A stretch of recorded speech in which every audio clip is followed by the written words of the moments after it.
Almost every day, someone stops me on the street to say that Carol Reed is a great director and an underrated director. Of course, I've seen The Third Man, which is great and not underrated. And I've seen The Fallen Idol, which I can't remember. It might be underrated, not sure.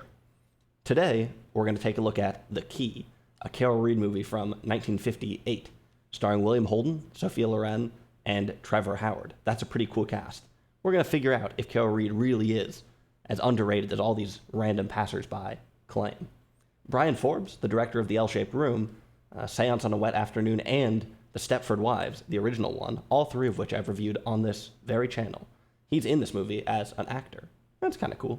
The Key is a war movie with a somewhat uncommon subject. It's about tugboats, the little vessels that go out to save bigger ships that have been torpedoed or otherwise cut down. The tugs have very little protection and scant weaponry, yet they go out into U-boat-infested waters to tow the battleships and destroyers back to safety on land. This is hair-raising stuff, and this is a bit of an action movie. Now, fans of the channel may be thinking of another movie I've reviewed, specifically The Cruel Sea from 1953, which is a lovely movie that has a lot of things in common with this one, but is also fundamentally different. I'll give you some more details later. The first thing I want to talk about, though, is production values, which are really high. But I'm going to say this in a roundabout way, because that's what I tend to do. The Key is rated 6.7 on IMDb with 1,600 votes. Of course, this is not a perfect metric, but I think it's safe to say that this isn't a very widely appreciated movie today. Why is this? I'm not really sure. The film made money when it came out, but it made money in England, mainly, where it was made and released. So maybe it just never really caught on in the United States. It did show here, but it would have been an international film, probably without the same kind of traction. It's easy to think that old movies, which nobody has ever heard of, which nobody's heard of today, I guess, tend to be small and unambitious. They don't have the highest production values. The Key is one of many counterexamples to that kind of assumption. The very first shot in the film is a huge crane shot where the camera starts way above a shipyard and ends up all the way on the ground. No, they didn't drop it. Instead, they seem to have a very large crane. From the very first shot, you realize that this is going to be a big movie. It's not an epic movie, but the production quality is there. This is not some B movie meant to be forgotten. They really went at it. Big parts of this movie take place at sea, and these scenes are impressive. A couple of weeks ago, I reviewed 0 Hour, where most of the wartime footage seemed to be generic stuff that was spliced in, a bit like a television show, almost. That is not the case here. Not only did they have a real tugboat for the movie, the Restive, I think, but they seem to have had a bunch of other bigger ships, too. They even seem to have had an airplane. At one point, the tug gets strafed by a German plane, and it's not a case of cutting to some stock footage. You can see the mast of the tugboat in front of the plane as it flies by. Okay, there may be some trickery here. I think it might be 2 separate takes, but they do a good job of selling it. They do a great job in this movie combining real stuff, big scale stuff, which they had. And I guess, it was the 50s. A lot of these artifacts, these ships and these planes, they were still around, so it wasn't as hard to get a hold of them. But still, they do a good job combining this with some inconspicuous visual effects. Overall, it looks great. There's 1 or 2 shots that look a bit fake, but mostly it looks like they were there. And in amongst it all are William Holden and Trevor Howard. I can't be bothered to remember their characters' names.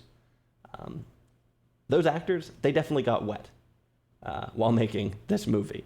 I think I said the same thing about The Cruel Sea, but the production values here are maybe even a little bit higher. This movie is slightly newer, I guess.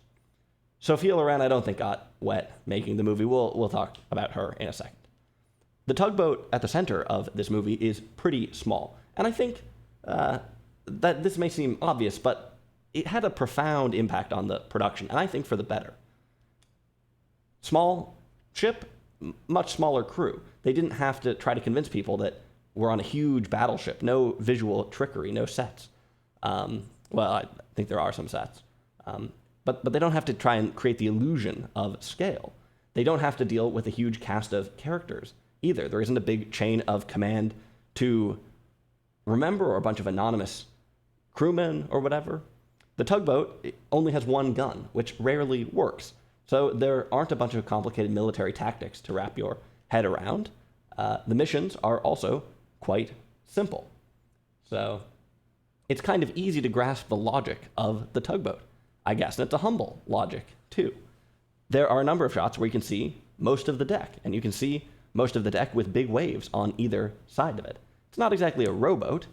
It's a pretty big tugboat, as tugboats go, but it's one of the smallest boats to star in a movie, I would say.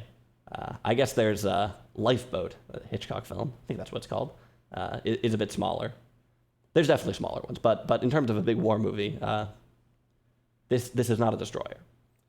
The perspective of this smaller ship in the ocean, I think, works really well, and it helps them sidestep a lot of complicated things that arise with a bigger ship. Of course, this little ship also has spunk. Like I said, it's a certain humility. And of course, there's a certain vulnerability of this small ship out in, like I said, U-boat-infested waters. That's how the movie's introduced. They have scrolling credits at the beginning that say, a long time ago, in a galaxy far, far away, there were some tugboats. The naval concept and execution here is really good, is what I'm trying to say. My one critique is that we don't quite see all the details. They do a nice job in the beginning of showing how the tug connects up to a ship, how it starts to pull it in, some of the mechanics of all this stuff. But later in the movie, things jump around more, and we never really see the end of any missions. We never really see people getting evacuated from these burning ships. We never see these ships actually being towed back into port. Maybe these things are only interesting to me, but I do feel like the movie simplifies things a little bit. Basically, once the tug is within range of the weapons of the ship that it's going to help, it's safe, because at this point the ship can attack any U-boats that are on the scene. So the way it kind of boils down is that as soon as they get within range, it's mission accomplished, and we cut to the next scene. Like I said, maybe just a little bit simplistic. Now, you may have already have some idea where Sophia Loren comes into this movie. Tugboats, she's not a mermaid. That's not it.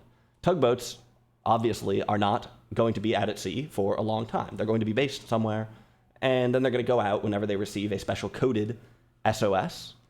That means that in this movie, we spend just as much time on land as at sea. That's actually true in The Cruel Sea as well, even though that movie is about more traditional, bigger naval ships that do longer missions. Nonetheless, they come home. I kind of always pictured people in the Navy as always being at sea. The Cruel Sea and this movie both do a good job of breaking that illusion and showing the conditions in England during the war, which in general are pretty grim, showing how these sailors' lives were shaped not just by things on the sea, but were always connected to things going on land as well. A lot of military films are oriented towards the might of the army. Here, the tug service is a bit neglected. They try to get their own gun fixed, but there's no money for it. We get a glimpse of these politics to see a backwater of the war. And I think that gives an interesting angle on things. This isn't totally unprecedented. I think it may be more common in sort of anti-war films or TV shows or whatever to be in a backwater of the war. An obvious example would be MASH. There, everyone's constantly running low on supplies. Conditions are grim. It's not about might or anything like that. This movie, I wouldn't say, is exactly an anti-war movie, but it does give us this interesting glimpse at the politics of the thing. We also get to see what the conditions were like on land. When the sailors go ashore, they sleep 6 to a room in a rundown hotel. At least most of them do. It turns out that one of the other tug captains, this is Trevor Howard's character, Captain Ford, I think is his name, who William Holden, Captain Ross, had already known from some past adventure. Maybe they were in a previous film together or something. It turns out that Trevor Howard has a key to a flat in town. The Key. Yep, that's the name of the movie. This key soon becomes fairly significant. Trevor Howard invites William Holden over to his apartment where he lives with a woman, none other than Sophia Loren. I won't go too deep into the story here because it's fun to see how things unfold. It's twisty. You'll see what I mean in a second. But before too long, Howard offers Holden a duplicate key and says that in case anything should happen to him, he should take over the apartment and he should take care of Sophia Loren. Her name is Stella, by the way, and this movie is based on a book called Stella. She's at the center of the story, and Sophia Loren is honestly great in this movie. The role is somewhat limited in some ways. At times, perhaps she could be more dynamic, but Sophia Loren is incredibly magnetic in this movie and brings a remarkable sense of tension to every scene that she's in, certain electricity. And I'm not just trying to dig up random synonyms to say that she's attractive. I think she really gives a solid performance in this movie. Better than solid. I think she's great. Holden, Captain Ross, is offered this key to the apartment, but he's reluctant to take the key. Feels like kind of a weird, underhanded arrangement. This isn't how romance is supposed to work, something like that. He's reluctant, but he does take it. He also starts to learn a bit more about Stella's history and the people who lived in the flat before Trevor Howard did. Once we get into this domestic mystery, we really depart from the sober drama of The Cruel Sea, and we find ourselves in Carol Reed territory. Now, some people talk about Carol Reed as an auteur.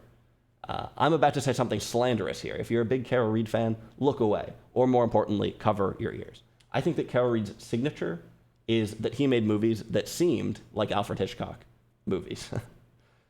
That's maybe not totally true, but it will get you most of the way. Like I said, The Cruel Sea uses its scenes on land to tell a really mature story. That's something that's up my alley. The Key uses those scenes on land to give us vertigo, basically, which is not necessarily a bad thing. For a lot of people, in fact, I think this movie, with its sort of mysterious elements and its almost thriller-like nature at times, might be more interesting. And it's certainly well executed. There's a couple really clever twists, a couple really nice moments. They do perhaps pay a bit of a penalty because the tone of the movie is kind of wacky. We jump somewhat abruptly from land to sea. In The Cruel Sea, I thought they did this well. Part of the point of both of these movies is that people had to cope with these abrupt double lives, with going between two things that are entirely incompatible. And that is one of the realities of war, leading a normal life, sort of, in between a completely abnormal life, leading a normal life and an abnormal life at the same time. We even felt some of that during the pandemic and such. I think they do a good job of this in The Cruel Sea. I don't think it works quite as well in this movie. And generally, the tone of The Key, it's pretty uneven. For instance, when William Holden first takes charge of his tug, he steers it around in circles a bit to test things out. And this is backed by some very upbeat jazz, like cha-cha music, playing in the background. This is kind of an odd moment. It's a tone that doesn't fit at all in the movie. I don't know. That said, there are a lot of nice little details in the film, some good twists, and a lot of strong characters. The smaller characters are strong. Like one of the other tug captains, who's Dutch, great character, or the innkeeper at the Grand Hotel in town where all the soldiers are billeted. He might be the best character in the entire movie. If it were up to me, the whole thing would be about him. I do think the movie has some moralistic undertones that are kind of telling. I'm going to mention some minor spoilers here. Holden and Loren end up in a relationship, but Holden is reluctant about it. For one thing, or for one reason or another, he doesn't think it's the right thing to do.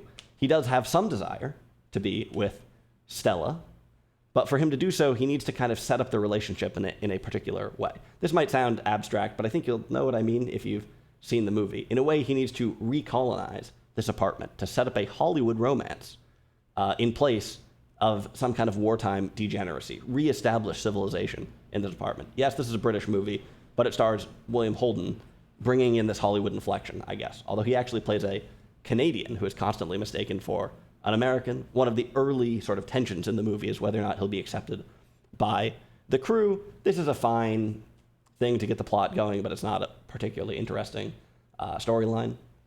It is perhaps no coincidence in this movie that Sophia Loren is coded as a foreigner, as an outsider. Remember, by the way, in Vertigo, the specter that doubles and haunts Kim Novak is Carlotta Valdez, another character who is coded as a foreigner. Jimmy Stewart tries to heal her by offering her a romance. He's a private eye, so you might think that he would try and track down, solve the mystery, track things down. And yes, he does that a little bit, but what is, for the most part, the cure to Kim Novak's issues?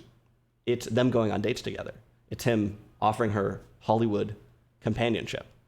In some ways, very similar story. This idea of this sort of strange, foreign, degenerate romance being replaced by something more wholesome, or that we're attempting to replace it. And the thrills in the thriller come from the prospect of not doing that, come from the prospect of this strange relationship truly taking root. I don't want to go too far through the looking glass here. I think it's kind of interesting. When I watched the movie, I did feel somewhat strong prescriptive undercurrents to it. There's some parts of it where you just think, man, like, who cares? Like, William Holden seems hung up or whatever on whether he can be with Stella or how he can do it or all these things. And yeah, there's some part of you that thinks, come on, man, it doesn't matter. The Cruel Sea came out in 1953, but to me, it actually feels more modern than The Key. At its heart, The Key is truly a classic movie. Classic in this Hitchcockian, slightly twisted, slightly strange sense. I think that's most of what I have to say about the movie. Overall, it's pretty cool. I think my opinion of Carol Reed hasn't changed much. I don't know. Is he a great, one of the great underrated directors of all time? Let me know. I'm not completely convinced, but The Key is a cool movie. For me, I think The Cruel Sea is a little bit better fit. But if you are into the kind of thriller, into the Hitchcockian thing, it's worth checking out this movie, which is sadly overlooked these days, given how nicely put together and how engaging it really is.